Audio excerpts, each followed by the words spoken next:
Eureka John, back here at the Unrestricted Intelligence Summit. The building's kind of quiet now. All the speakers and all the audience has gone, but one person remains here with me.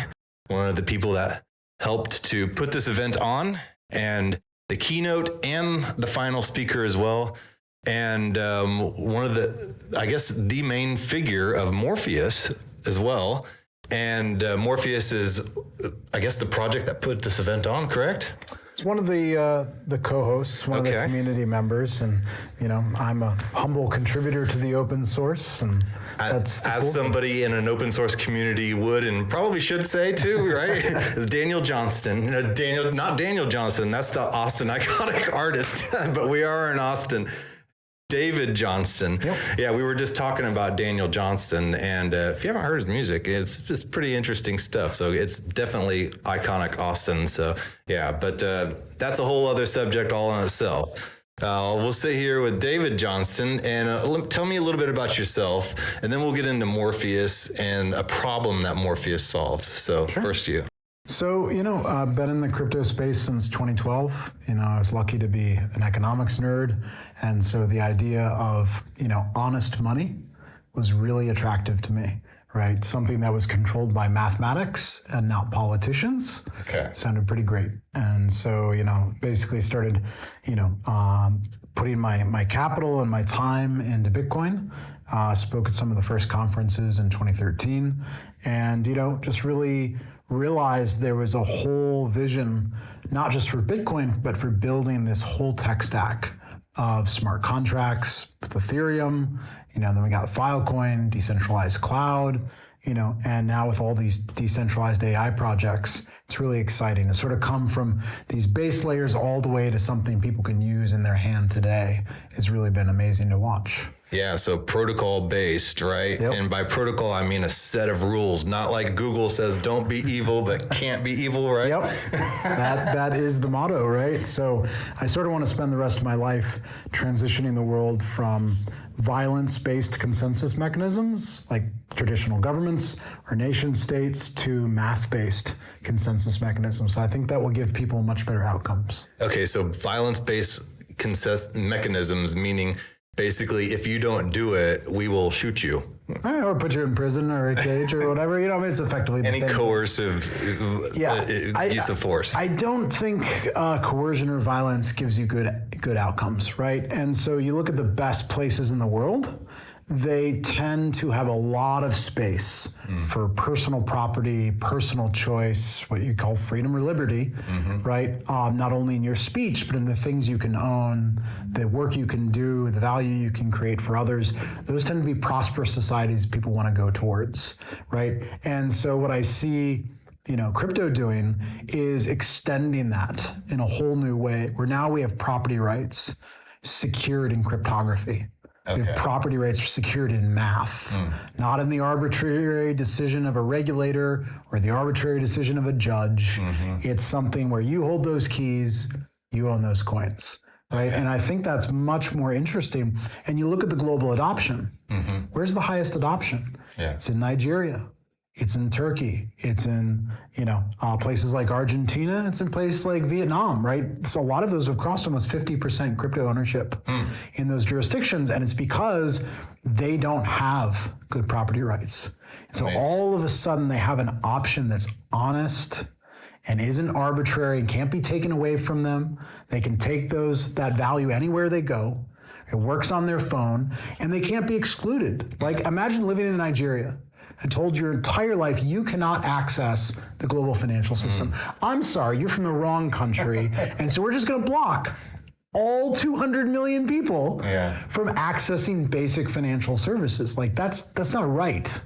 Right. So now comes along a system that doesn't care where you're from or your skin color or anything else. If the math works, it's your coins. Amazing. Yeah, I've heard, I don't know where I heard it from, but in places like Nigeria and in Africa and in South America that don't have the infrastructure, they adopt it a lot faster because we have telephone poles everywhere. We have all this stuff that's almost, It's so advanced that it's encumbering us to fast adoption. Sure. Yeah. The So concept of sort of the leapfrog development. absolutely. If you missed landlines, that's okay. Now there's cell towers. Yes. Yeah. Right? If you missed banks, that's okay. Now there's crypto. Yeah. And they have their cell phones. Of course. And they have the desire and the motivation to suddenly learn crypto because they have no other choice. Right. Well, I mean, gives them a freedom and access that they wouldn't have without it. Yeah. Which is really cool.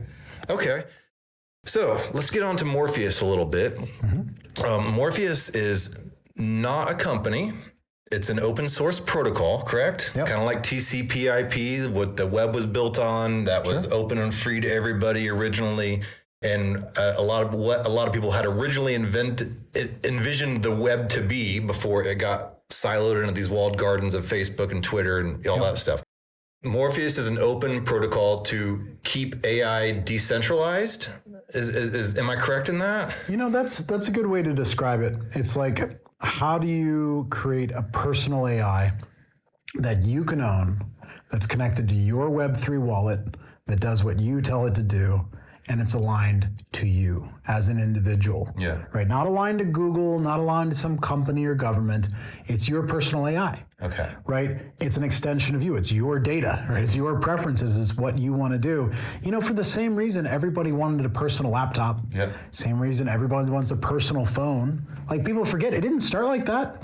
You used to have the phone was just called the operator, right? And they would connect you. Turned out people wanted the freedom to connect to anybody they wanted. Right? And computers started as terminals going into a mainframe. Turns out people wanted to store their own photos and their own data and keep that personal. For the same reason, people are going to want a personal AI. Yeah. Right? And these open source models are getting really good. They're already maybe 95% as accurate as like a ChatGPT 4. Okay. And I expect later this year, the open source models will surpass the proprietary models. There's more compute, there are more great engineers in the open source community than in any one company by itself. That's why Linux won for servers, it's why Android won for phones. Just having a frictionless system where there's nobody extracting rent. Okay. I mean, think about the guy in Nigeria. He's probably using a $30 Android phone. If he had to pay for an operating system, it would cost more than the value of the phone.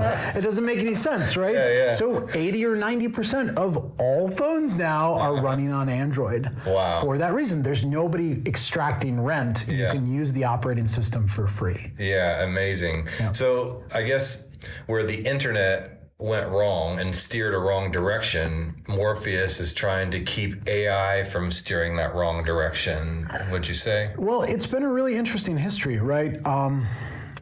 OpenAI, for example, started as a nonprofit. Okay. That was open source. Yeah. That's how they built their community, hence the open and OpenAI. Yeah. But when they got to a point and wanted to scale, they went the corporate route. They turned into a for-profit. They sold out to Microsoft. They took $30 billion for them, and they closed-sourced all the models. Okay. And sort of betrayed so many of the engineers and community members that had made open source AI what it was, right? It made OpenAI, so successful. And so people are looking for an alternative that, is going to be owned by the community, built by the community, and can never turn into a company because it's a public blockchain project that's totally open source. Okay, so I guess you can think about it almost like an interstate, a freeway, that you're creating that anybody could be able to use and build alongside and build access to that freeway. Sure. Whether or not they're for profit or not. Sure. And when you mentioned AI, the AI models are just as good as some of the corporate driven ones. Yep. These are just individuals creating their own AI model projects that can plug into it. So some of the big open source models, you might have heard of Llama, released by Meta. There's now Llama 2. It looks like they'll be releasing the next version in July, Llama 3. But there's also companies in Europe like Mistral that have released great open source models. There's the guys at Noose Hermes who fine tune those models. And so when I say an open source model, it means the weights are open for everybody to download. And once you've done the training on a model, the weights are just a database. Okay. You don't really need any compute. It just sits in your RAM. Huh. In fact, on my computer right now, I've got a copy of Morpheus. Yeah. And it's only 16 gigabytes in size. It's a 7 billion parameter model. Yeah. And just runs on my laptop. Okay. And it doesn't need much in the way of compute, because all I'm doing once the model is trained is saying, here's my question, here's my prompt. And it's giving me an answer based on the statistical likelihood of the next AI token, like the next word in the sentence. And so it's really a word calculator. Is a good way to think of a large language model. But the comparison I would use for Morpheus is more like Ethereum. Yeah. Ethereum realized there needed to be a generalized platform for people to release smart contracts and decentralized applications. Yeah. And they didn't build any of those. They let somebody else build Uniswap and Compound and all these smart contracts, but they give people the rails. Yes. Here's the wallet. Here's consensus mechanism. Here's the place to store the data. Here's all the infrastructure. And it's the same thing with Morpheus. Okay. Morpheus is not building any smart agents. It's more like a marketplace where anybody can release their smart agent. Yes. Hey, I built a great one that does these images of cars or whatever. Right? They've created some guy was talking about specialized medical use cases, which are incredible. Right? And it's like, I want a smart agent for that. Right? And 1,000 other things. And then the cool thing about that is you can sort of let the market decide. When people release an app on the App Store, Apple doesn't promise them revenue. Sure. It's whatever number of people downloaded and pay for their app. That's what they get rewarded. And the important thing there is you let the individual decide. Okay. Right? As opposed to trying to take a vote. Like what should be the applications on this system? That's what everybody did before Ethereum. They tried to bake the smart contracts and the use cases into the protocol itself. And they tried to predict, is it like a central planner? Well, there's going to be the need for an exchange.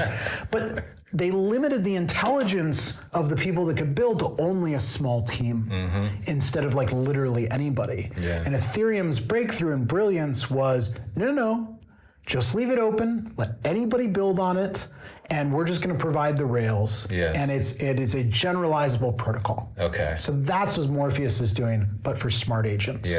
What's a smart agent? It's an AI that can use a smart contract. Okay. So because it's connected to your wallet, it can do stuff for you, like stake your ETH or send you Ethereum or whatever you ask it to do. It has that capability. Okay.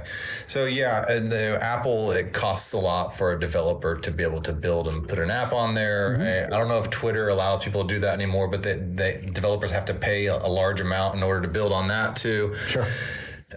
So what an open protocol does is makes it absolutely free for anybody to build their own business on a free market economy that's digital. Okay. That's exactly the idea. And so the tokens on Ethereum prevent DDoS attacks, and they basically make it costly for anybody to attack the system. However, running a node on Ethereum has a high technological knowledge curve. Tell me a little bit about like the tokens and running a node on Morpheus and what that looks like. So it's very similar in the sense that anybody can run an Ethereum node. Anybody can run a Morpheus node. I do on my laptop. But a lot of people don't want to run their own hardware. There are only about 20,000 people in the world that run a full Bitcoin node. And I think there are 20, 30,000 that run a full Ethereum node. Wow, okay. The hobbyists, people that are passionate about it. Most people want to use what's called the light client. Is I can just show up with my keys, prove my identity, prove my ownership, and I'm going to let somebody else broadcast the transaction or handle the back end stuff. Right? Because it's not like they can do anything other than what I'm expecting, because I'm still approving the transaction. I'm inspecting what it's going to do on my behalf. And so I think about Morpheus in the same context, right? You don't necessarily want an autonomous AI. How do I know an autonomous AI will do the things I want? I want to be able to express a preference. Hey, I'm trying to figure out how to stake my ETH. I want the AI to be aware of smart contracts and say, oh, Lido's over here. I've set up the transaction for you. How many would you like to stake? I want to do one. Okay, great. Push this button on MetaMask and approve the transaction. So the user's involved at the beginning. setting up the action, the interface is really just making it easy, right? It's taking all that technical complexity away and just saying, okay, great. Yeah. I've already done all the connections. You just have to approve the result. Yes. Yeah. Right. And that's how the internet got to 1 billion users. Do you remember the web before Google? Oh yeah. It was janky, right? It was gnarly. It was like, terminals and directories and IP addresses. Yes. It's like crypto today. But all of a sudden, 98, this magic box appears. You tell the machine where you want to go. It curates the whole internet, gives you a few options. You click on the one you want. That's what made it easy for the average person to just express intent, approve the action. Yeah. I think that's the same user flow we want to see with smart agents for decentralized AI. But without private ownership, right? Just no company. No company involved. We had the large companies come in and help make Web 1 easier for us to use, but then they just ended up owning all your data. Yes, they just, exactly. Mined it before you had any idea it had value. Yeah, exactly. And then now suddenly we have all this data, but we don't get to own it. Well, and that's the whole idea. Is this gives you a smart agent? Yeah. That's acting on your behalf. Yeah. You don't even have to connect it to the internet. It can just work on your local computer. Yeah. An internet connection when you're going to broadcast a transaction or something. Other than that, it's not calling to anybody else. Yeah. It's literally all on your machine, just like your Word document, just like anything else you would build on your personal laptop or your personal phone. So these smart agents, who are they written by? Just developers, just hobbyists, or just people that just want to build? Or a lot of people have already built interesting AI agents, and there isn't really a place for me to discover them, and there really isn't a recommendation engine before Morpheus to say, hey, this is what you're looking for. Okay. Because part of what Morpheus does is just give these developers a registry. Okay. They can register on chain. This is the new agent. Here's my hash of the program to prove it's running what you'd expect it to run. Yeah. Here's my identity. I have a good reputation. Yeah. You can see that, his other smart agents haven't scammed anybody. It's all open source. So everybody can see the code for themselves. It's not going to do anything malicious, right? These are all the sort of things you want a developer to be able to do without wading through the permission process of Apple. Yeah. Sure. Because that's what Apple's doing. They're like trying to figure out, is this, well, they're taking their 30%. And for that 30%, they're basically doing the same things. Discovery, they're filtering out the malicious actors, right, and trying to give people a fairly protected interface. Okay, so what Morpheus is doing too with the token, that's an incentivization mechanism for these AI builders, right? As contributors, as coders, to say, hey, I created this, it registers, here's my wallet address, bam, they get the Morpheus token in exchange, and that's what incentivizes them. So we all like to think that we're trying to do something for the common good, but we got bills to pay. Sure. Well, that's how I describe crypto to a lot of people, is it's been a multi-trillion-dollar way to monetize open source, to reward people for releasing open source, right? And that's just going to continue to grow, and that's exactly it. So if I hold the Morpheus token, just like it does for Ethereum, I can use inference on the network, and I'm not an attacker. Yes. Because I've got my economic value in the system. I'm provably hodling some Morpheus tokens. I hodl for inference, if you will. Yeah. And I stake it when I'm having an interaction. And so the compute provider knows they're going to get paid. Amazing. Right. And that's the key. And I haven't seen this type of structure for a while, where the paper proposed not just rewarding compute, and not just rewarding capital, which is typically what you get. Yeah. It's like proof of stake is capital people. Proof of work, it's all compute people. But most people forget the developers. It's a foundation, it's a couple of guys, there's some committee, you apply for a grant. That's really limited. People forget Ethereum airdropped ETH to hundreds of developers. If you worked on Ethereum before the Genesis block, if you someone just commented or reviewed on something, you got ETH. And so they did a really great job of sort of being very egalitarian, where they wanted a broad network effect. And people are like, oh, why are all the developers on ETH? Because that's the protocol that rewarded them. Yeah. Right? Like this isn't rocket science, right? Yeah. And so in Morpheus, 24% of the rewards go to the coders. Yeah. 24% go to capital. Yeah. 24% go to the code, and 24% go to front-end builders and smart agent developers. Nice. Okay. And so it's like, what are all the parts of the community that you need to work together? Yeah. Because what you don't want is the developers to get hired by some for-profit, and then you're back in the Google problem. Okay. Yeah. Like if miners are the only ones getting paid by the protocol, everybody else has to work for a company. So have the protocol pay all of those groups, and you can move those incentives all aligned on chain. So do you have to register as one particular sector of that? As you can do any of them you or want. Multiple, like if you're a front end and coder, or anything you want. It's permissionless. Yeah, that's true. They couldn't stop you if they wanted. That's right. Yeah. I mean, it's just an address. It's like there's no KYC. Yeah. Like nobody's checking your driver's license. Like, did you do the work? Yes. Here's your address. Bingo. Yeah. There's the rewards. Okay. Now, speaking of KYC and that type of thing, do you think you'll have any run-ins with regulators on this type of protocol, or it's a protocol? They can't really like point the finger at anybody. Like you said, they can't point the gun at somebody. If it's hard to point the gun at math. Yeah. They haven't quite figured out the angle to point the gun at math.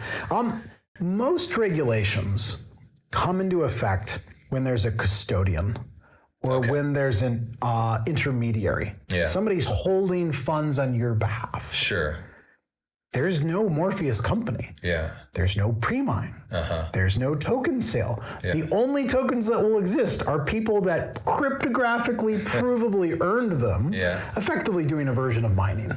Right? Whether it was with their capital or their compute or their code, it's sort of like they're miners in the system. And so, the same goes for, there's no Morpheus treasury. It's sort of one of the brilliant things that the paper authors proposed. Some Anons put out the paper September 2nd last year, calling themselves Morpheus, Trinity, and Neo.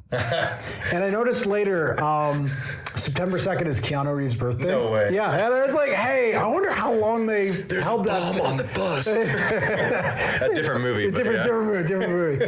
Right, but it's like, I wonder how long they held the paper before they published it so they could get that Easter egg in there. It's like, hopefully not too long. But one of the cool concepts was, you may have seen a lot of people have contributed staked ETH to the Morpheus contract. It's been like $400 million in staked ETH has gone into the Morpheus contract in 30 days. And there's no press, there's no company, there's nobody doing any marketing. It's been entirely word of mouth through the community. But what's happening? That staked ETH sits in the contract. You can withdraw it whenever you want. After 7 days, you want to pull back your principal. The only thing it's contributing is the yield. So if like Lido has daily rebasing rewards. It's like every day a little bit of yield is generated, and that's going into the protocol and liquidity. So there's no treasury. That money isn't being sent to anybody. All it's doing is buying tokens in the automated market maker, in the Uniswap pool. So it's just sitting there forever in the protocol and liquidity. And so it's just providing liquidity to other people in the community. But there's no guy with an account that has that money that's like sending it to his buddies. Like, there is no treasury. And so this is the kind of system I think we really need, is one where there are no intermediaries. And there are no custodians. There's no ICO. There's no team holding a bunch of funds. It all starts day one, fair lunch for everybody. Limited supply. 42 million. 42 million will ever exist. And there's a burning function. Double 21 million. I noticed that too. And there's a burning function, so it'll be something less than 42 million, but it'll never be more than 42. That's the easy way of thinking about it. And it's a long-term project. They set the emissions curve at 16 years. Wow. It's going to be 5 years before the first half of the tokens are in existence. And then it's sort of brilliant what they did on the tail emissions is they take a portion of the burn tokens and make that the block reward for the next 16 years. Oh, wow.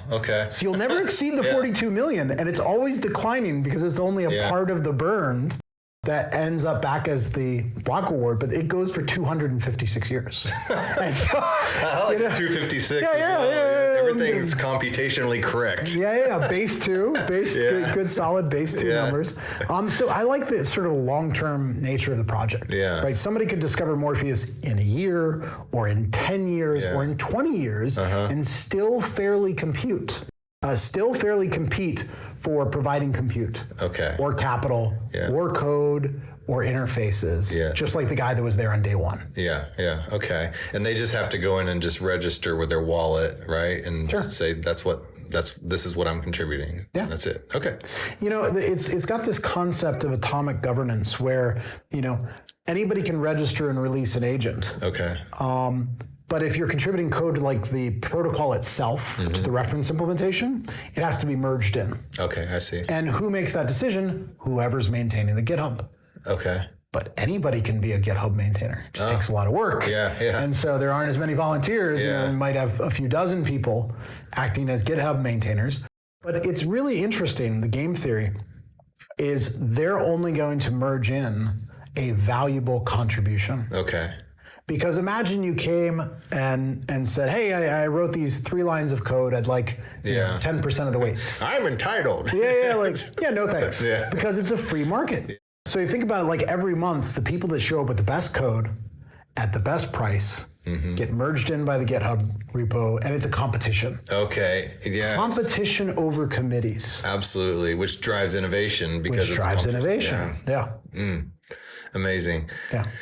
Okay, well, I think we've covered a lot of the aspects. Is there anything I missed on this? No, I think just sort of understanding where is it in the process, capital and code are live today. There was a lot of talk about decentralizing the compute aspect. Yeah. That'll probably be June, July. Okay. Because you need the token, it goes live on May 8th. Right, we're sort of in this bootstrapping period right now. Okay. So as soon as that finishes, then you've got the tokens to do, the proof of inference and you can use the compute aspects. And then the goal is to see it fully decentralized before July. Amazing. So where can people find out more about the project and find out more about you? One of the great websites put up by Eric Voorhees, who's one of the community members, is mor.org or more.org. It's got the GitHub, it's got the Discord, it's got all the links and everything on there. So it's a great place to see. You can just follow me on X. D Johnston EC. Okay. Pretty easy to find. So yeah. Right on. Well, thanks so much. Yeah, absolutely, John. All right.